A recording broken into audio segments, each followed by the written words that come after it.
Pada minggu ini kita akan meminta pandangan daripada seorang figura yang merupakan di antara penganalisis politik negara yang sentiasa menjadi tumpuan media untuk mendapatkan pandangan beliau. Jadi malam ini kita ingin menjemput beliau memberi komen dan juga respon tentang isu lawatan Perdana Menteri ke-10 Datuk Seri Anwar Ibrahim ke Arab Saudi baru-baru ini yang dijadikan bahan oleh pihak pembangkang yang dikatakan kononnya sebagai gagal. Itu yang disifatkan oleh mereka. Jadi kita bersama dengan Profesor Dr. Azmi Hassan yang merupakan pakar geologis dan fellow kanan Akademi Penyelidikan Strategis Nusantara. Assalamualaikum, Prof. Waalaikumsalam, Zawi. Sihat ya? Sihat ya, bagus. Alhamdulillah. Baik, Prof.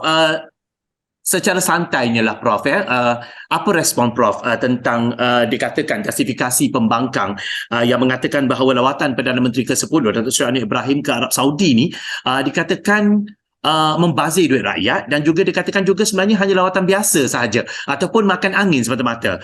Respon Prof yang pertama.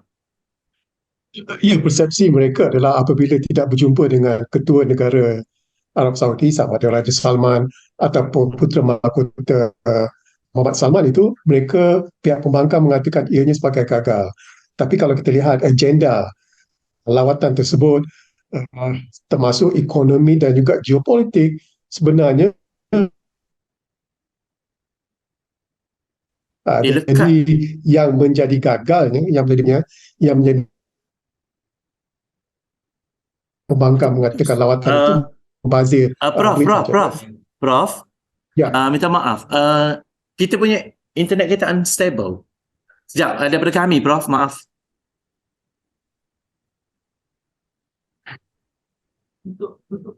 So dia putus-putus yang Prof cakap tadi tu. Dan ada yang terus diam. Terus tak ada suara. Okey ke?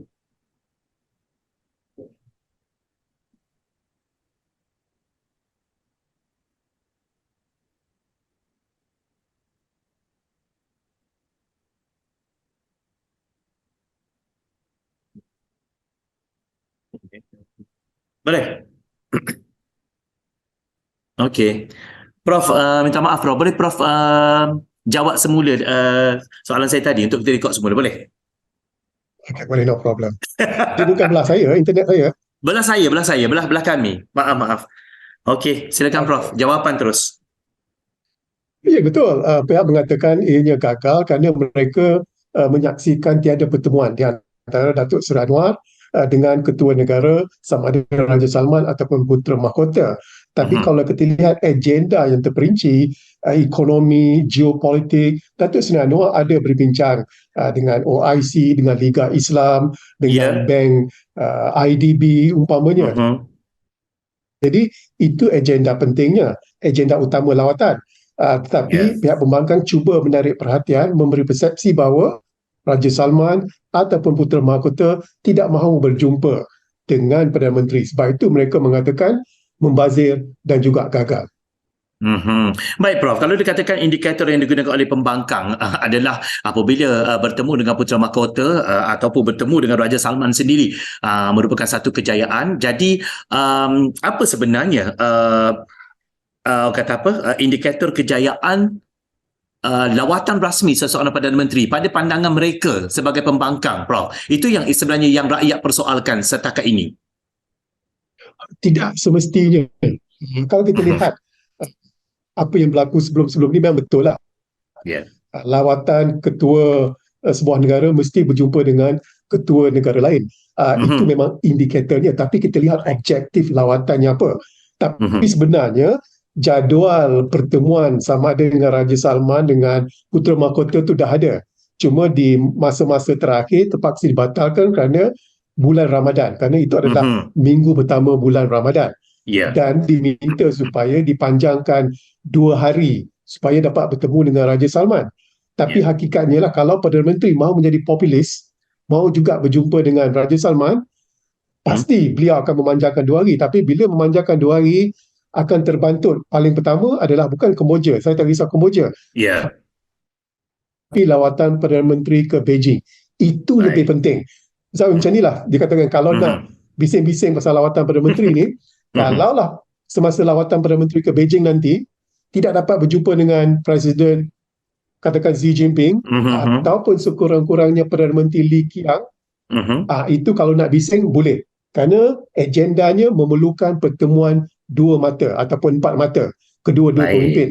Tapi agenda di Riyadh tidak memerlukan pertemuan dua mata. Baik, faham di situ.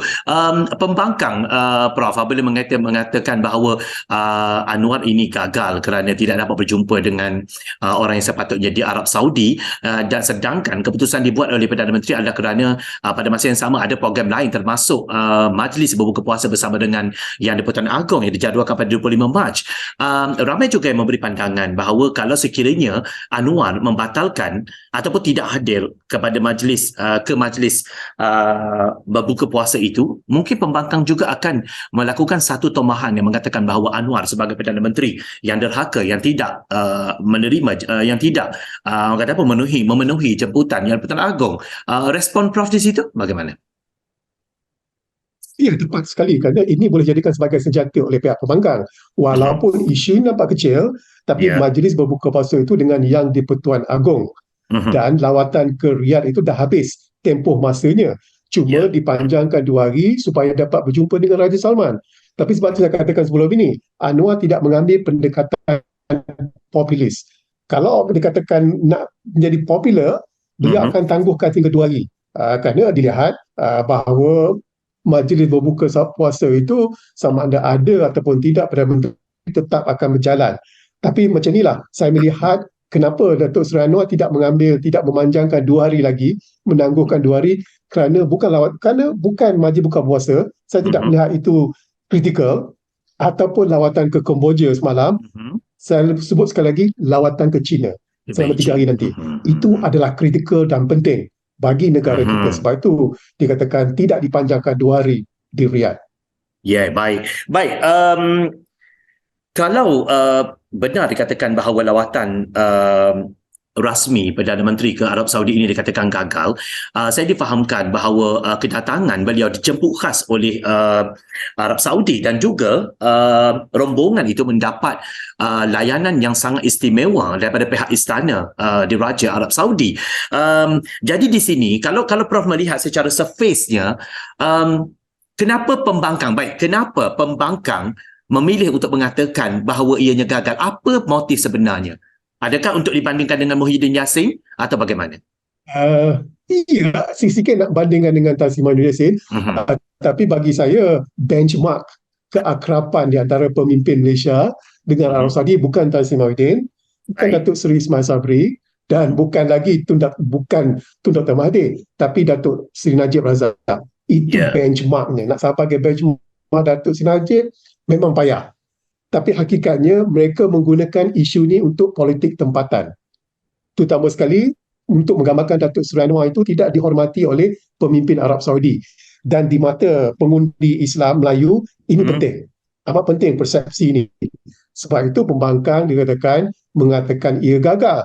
Tapi saya katakan juga, kena berhati-hati. Kerana bila mengata lebih-lebih ni, bukan kita yang terasa. Rakyat Malaysia tak terasa sangat kerana tahu hakikatnya. Saya risau yang terasa ni di Riyadh. Itu yang paling, itu yang akan menggambarkan bahawa mereka mungkin salah interpretasi mengatakan bahawa Raja Salman, Putera Mahkota MBS itu sombong, tak nak jumpa. Itu interpretasinya. Jadi kena berhati-hati. Nak raih manfaat politik tu kena fikir seluas-luasnya. Mungkin mereka boleh dapat satu manfaat politik sikit, tapi akhirnya kita juga yang gagal. Sebab tu kena berhati-hati, Zahawi. Saya membaca beberapa pandangan daripada mereka yang mengikuti perkembangan ini, mengatakan bahawa dengan serangan yang dilakukan oleh PN ini mungkin akan menjejaskan hubungan diplomasi antara dua negara, apatah lagi tentang isu pelaburan ke dalam negara kita. Sedikit tambahan daripada Prof tentang isu itu? Mungkin sedikit tambahan daripada tadi. Betul. Sampai ke contohlah, Zahawi, Amerika Syarikat. Tahun lepas Presiden Biden pergi berjumpa Raja Salman untuk meminta Raja Salman, Putera Mahkota MBS, supaya Arab Saudi meningkatkan pengeluaran minyak. Dan Presiden Biden gagal. dan rakyat Amerika, parti politik Republican umpamanya, mencemuh Biden.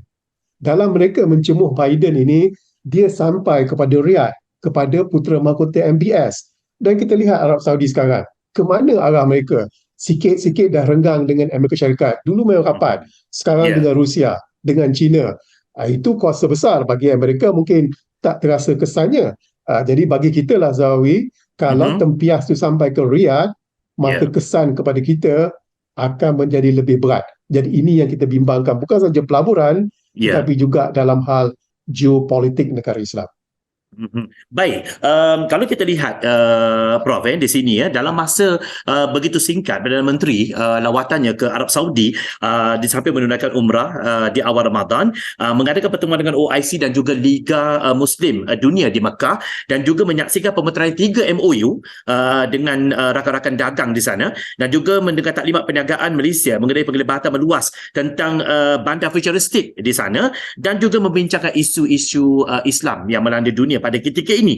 Baik, dalam 5 perkara itu, 5 perkara yang besar yang dilakukan oleh Perdana Menteri dalam masa yang singkat itu, adakah itu merupakan, menurut Prof, adakah itu merupakan satu justifikasi yang cukup kuat mengatakan bahawa tidak wajar untuk dikatakan bahawa lawatan itu sebagai gagal, malah dikatakan berjaya? Ya, 5 matlamat besar yang disebut oleh Zawi tadi adalah sudah pun tercapai. Dan hakikatnya ianya tidak memerlukan kehadiran Raja Salman ataupun Putera Mahkota. Itu dikatakan, nak dikatakan gagal, tidak, kerana matlamat asal yang dikeluarkan oleh Jabatan Perdana Menteri itu 5 perkara. Itu matlamat asalnya. Cuma tidak berjumpa dengan ketua negara Arab Saudi, itu saja. Dan seperkara lagi Zawi adalah semasa pertemuan dengan Liga Islam, dengan OIC, Datuk Seri Anwar menyatakan berterus terang bahawa Malaysia akan menjalin hubungan dengan kerajaan Afghanistan Taliban kecuali apabila kerajaan Taliban menghormati hak asasi rakyatnya sendiri. Dan perkara ini jarang diutarakan oleh pemimpin dunia Islam lain kerana begitu sensitif. Dan saya melihat ini adalah satu dikatakan kenyataan yang dikatakan agak besar bagi sebuah negara Islam yang dihormati di kalangan negara Islam. Dan itu dikatakan disebabkan tiada pertemuan dengan Raja Salman itu tenggelam isu-isu lain, termasuk tenggelam isu kenyataan Datuk Seri Anwar mengenai dengan kerajaan Taliban Afghanistan. Itu yang amat menyedihkan. Hendakkan satu manfaat politik kecil, kita hilang yang lebih-lebih besar itu, Zawi. Baik, berbicara tentang satu projek iaitu King Salman Center sebelum ini yang dicancelkan ataupun dibatalkan oleh ketika zaman Tun Mahathir, di mana ketika itu Anwar juga menzahirkan rasa tidak bersetuju dengan apa yang dilakukan. Apakah ini lawatan ini akan dapat memperkuatkan kembali isu yang berkaitan dengan King Salman Center ini? Prof, silakan sedikit Prof. Bukan saja isu tentang King Salman Center yang dibatalkan pada 2018, penempatan askar Malaysia di Arab Saudi ditarik balik oleh Menteri Pertahanan pada ketika itu yang